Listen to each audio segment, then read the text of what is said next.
Hello, I am Arthur Julius Pendragon, and welcome to today's discussion on the wider implications of the link summoning mechanic and rule update for YuGi-Oh! Today, I'm going to talk to you about my reaction and thoughts on how these new rules will impact various aspects of the wider game, which I did not talk about in the previous video. This will be based on my recent playtesting of the new mechanic, and also the numerous comments left on my video, so thank you to everyone who engaged. Before all of that though, I just want to say thank you to everyone who watched my first video. I did not expect it to be met with such large interest and so much positive feedback, so I am really very grateful to anyone who took the time to watch my video. Thank you. First, I want to address a mistake I made in my previous video, and this was regarding the summoning condition for link monsters. Now, at the time I recorded the video, I had only just seen the news, and evidently, I slightly misinterpreted the requirements for summoning. I believe that I was thrown off by the wording in the organisation's post, and also the fact that cards have a material requirement listed on them. I already added annotations, and I have tried to correct this issue in that way. However, I just want to set it out straight here for all of those that watched the video before I added those annotations.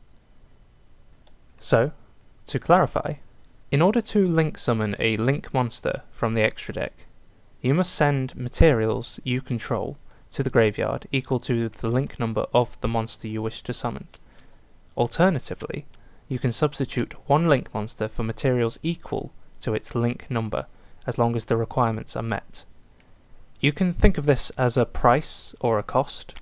You pay 2 monsters for a link 2 monster, then if you want to summon a link 3 monster, you can use one link 2 monster and one other monster.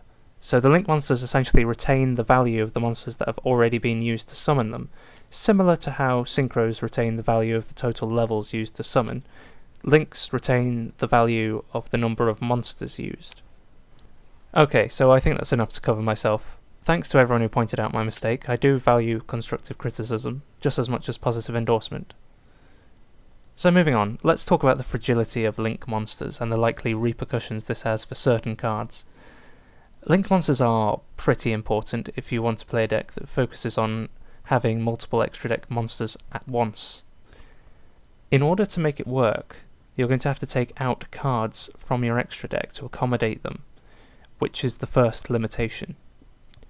How many do you need? Well, that brings us on to the main point here. They are not invincible. In fact, they're quite flimsy monsters. Deco Talker has the highest potential attack due to its effect, but that's still only 3,300, and it only reaches that if there is an opponent's monster in its north link zone. So plenty of monsters are going to be able to get over that. None of them have blanket protection from being targeted or destroyed, and when they are destroyed, there's currently no reliable way to recover them from the graveyard. You need to rely on things like Soul Charge, which is limited, and Call of the Haunted, which is a trap, so it's slow and vulnerable. So, in other words, you need to put several of these monsters in your deck, and that is really significant. I'm sure many of you, like me, have agonized over which monster to put in and which to take out of our 15-card extra deck. I have had to make decisions that I'd rather not have to make in that regard.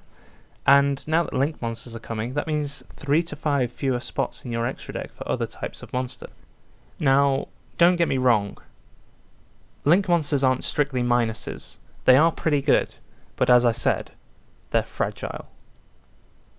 So that brings me to wonder about certain cards. Raigeki is already limited, but considering the fragility of link monsters, will this card survive a future ban list? Maybe, maybe not.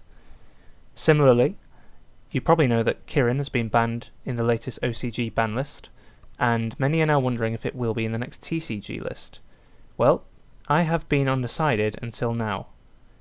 There is no way in my mind that Kirin can survive when it can do that much damage to a combo with link monsters. Compulsory evacuation device may just make a comeback. Moving on, I want to talk about improper summons. This is a topic of some debate, and no doubt will be until it's cleared up officially. What do I mean by improper summons? That is when an extra deck monster is summoned from the extra deck ignoring its summoning conditions. In other words, Sulkins or Blue Eye Spirit Dragon's effects to special summon synchro monsters from the extra deck, without requiring a synchro summon of those monsters. People at my locals and online that I have spoken to, and this includes someone who's been head judge at a regional qualifier for the World Championship twice, so there is some authority here, all more or less agree that we think these kind of summons will be acceptable without links because they're not proper extra deck summons, and therefore they cannot be special summoned from the graveyard if they leave the field. However, this does bring up one contention, and that is Contact Fusion. Now, Contact Fusion is, despite the popular name, not actually a type of fusion summon, but rather it is a type of extraordinary special summon from the extra deck. However, monsters which are Contact Fusion summoned can apparently be brought back from the graveyard as they are considered properly summoned through their own separate mechanic. So having considered all that, I think the most likely thing is that Sulkin Crystal Wing plays will still be possible, but if you want a Contact Fusion, e.g. for Dragon Buster, I think you probably are actually going to need a link. But things like Mass Change are going to be an exception because they do not count as a fusion summon. Instant Fusion, on the other hand, that does count as a fusion summon.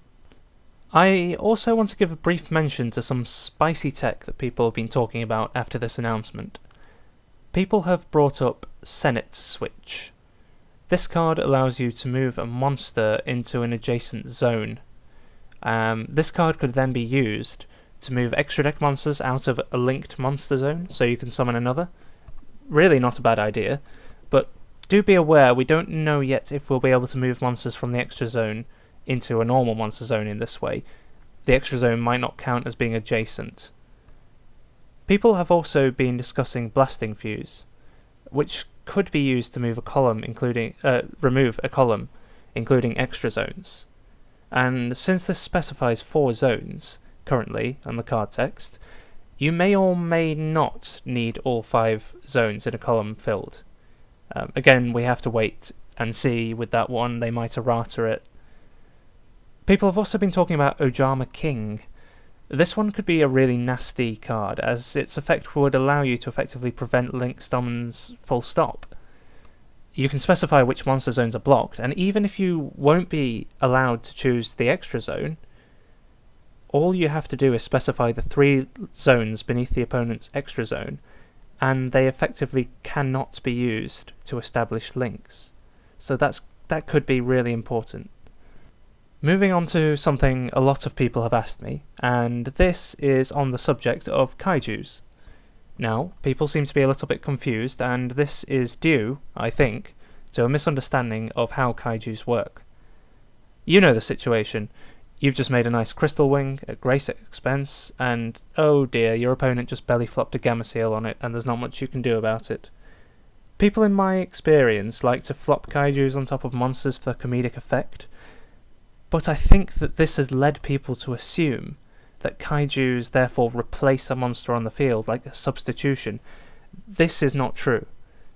Their summon condition is an effect for a cost, and that cost is to tribute an opponent's monster, and then to special summon the Kaiju onto the opponent's side of the field in any free monster zone, not necessarily the one that monster you just tributed was in. Kaijus are main deck monsters, and as such, they cannot be special summoned into the opponent's extra zone. So, if you're going to be tributing an extra monster like a link monster, you need to put a Kaiju on the main field. And this leads me on to my next point. To illustrate this point, I'm going to use an example from a recent playtest of the new rules. In this, I summoned Bishbalkin to the extra monster zone. From there, I could summon 10 tokens onto the field using its effect, since Bishbalkin isn't taking up a normal monster zone, and this puts him on 11,000 attack. Then, in the opponent's turn, my opponent tried to Kaiju Bishbalkin, but nope, cannot do, because my normal monster zones are filled with tokens, therefore there's nowhere for that Kaiju to be summoned, so he can't tribute my monster in the first place. Then, in my next turn, I cleared some of my tokens with a tribute summon, and then summoned Chaos Max Dragon, and proceeded to attack into a token on his side of the field for double piercing damage and an OTK. Furthermore, with Bishbalkin, previously the maximum attack he could reach was 10,000 because there were only 10 monster zones. So if you summoned Gamma-Seal to the opponent's side, he could only deal 7,800 damage max, which is not enough for an OTK. Now, on the other hand, he can get himself up to 11 or even 12,000 attack, depending on whether there are 11 or 12 monsters on the field, and therefore deal 8,800 or even 9,800 damage, which is an OTK. Since I've already mentioned tokens, I'll bring them up next. I have discussed at great length with many people the question of whether tokens can be used for link summoning. The wording of the requirement for link summoning is that you must send monsters you control to the graveyard. Now, as we know, tokens cannot be in the graveyard, but they can be used for fusion or synchro summon. We do not know if this means they will be able to be used in this way for link summoning, so we'll really have to wait to find out on that one. However, it's probably worth considering that most tokens can't be used for a tribute, so if link summoning counts as a tribute as it does in ritual summoning, that will not be possible. And finally, I want to give a brief comment on the future of deck variations. I do think I'll make another video discussing this at greater length, certainly after I've practiced a little bit more with various different decks, but I've been getting some ideas myself. My friends have been suggesting ideas for decks that could work well with this, so from my playtesting so far, I've come to the realization that in the future, decks are going to be divided between those that use link monsters and those that just don't. Although I think that link monsters can still allow for powerful extra deck plays, nonetheless, decks like Blue Eyes Ritual do not need to use links at all because they can still dominate the link decks that they're opposing, using only one extra deck monster in the time in the extra zone. They don't need to. As a result, Monarchs seem to work really well. They seem to be really good again, especially since the game's now allows for a second turn play to start. So the Pantheism Stormforth thing isn't quite so bad. It still hurts, but they do seem to work again. And as I said, Blue Eyes, Subterrors, and I'm sure there are going to be many, many others. A few people are actually started talking about Crystal Beast, so look out for that one going into the future. Once again, thanks so much for watching, and please feel free to comment below. Tell me what I'm doing right, tell me what I'm doing wrong, tell me if you want to see more in future videos. So, thanks guys.